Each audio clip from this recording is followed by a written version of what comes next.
Hello there gorgeous gamers and welcome back to Pure Play TV, and we've got a review for Super Woden GP 2, which is out now on PS4, PS5, Xbox Series XS, Xbox One, Switch and PC. The version shown in this video is the PS5 version and a copy of the game was provided by the publisher. Now with the faff out of the way, let's get to the point. Is it any good?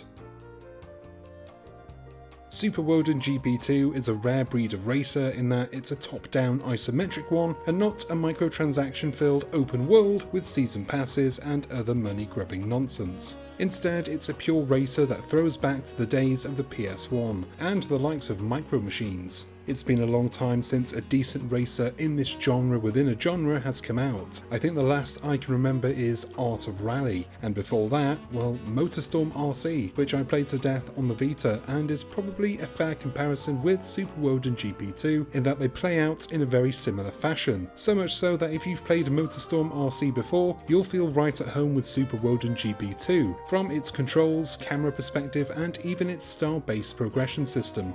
Super Woden GP2 is split between a couple of game modes. You have the arcade mode, which is a pure rally experience across a dozen stages where you're racing against the clock and getting screamed rally instructions by a painfully poor voice actress. In fact, she may even be AI, I don't know. The other half of the game is the campaign, where you can take part in championships and one-off weekend events, as well as endurance races where you not only need to race fast, but race safely because your vehicle has a damage meter. It's there across all modes actually, and you can wreck yourself out of the competition if you're not careful.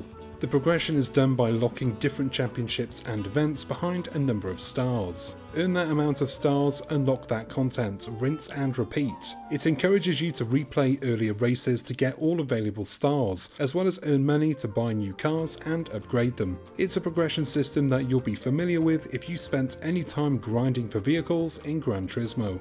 A good progression system is nothing if the actual progression is crap. Thankfully that's not the case, as racing in Super Woden GP2 is great fun. Challenging, tough, unforgiving, at times a complete bastard of the digital realm, but always good fun and ultimately fair. I couldn't blame the game for any of my cock-ups as much as I wanted to.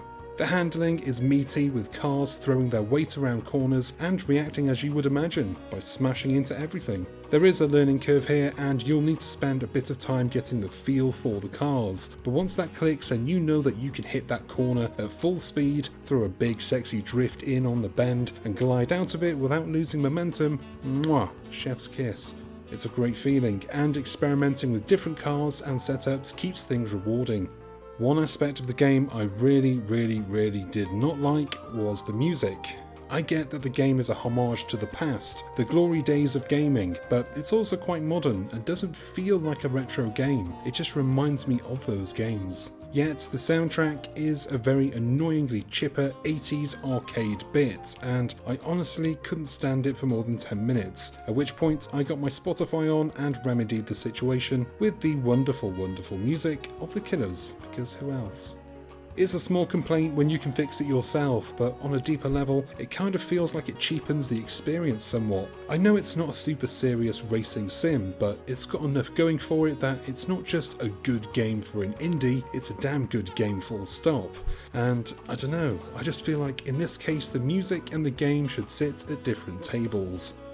My musical moaning aside, there's not much to complain about when it comes to Super Woden GP2. The gameplay is challenging and equally rewarding, and has that one more go quality that'll keep you playing longer than you thought. The progression and overall replayability is certainly there too, with almost 200 cars to unlock, dozens of events and championships, as well as online leaderboards and multiplayer modes. There's more than enough here to keep you busy for a long while, and all for the price of a Big Mac meal.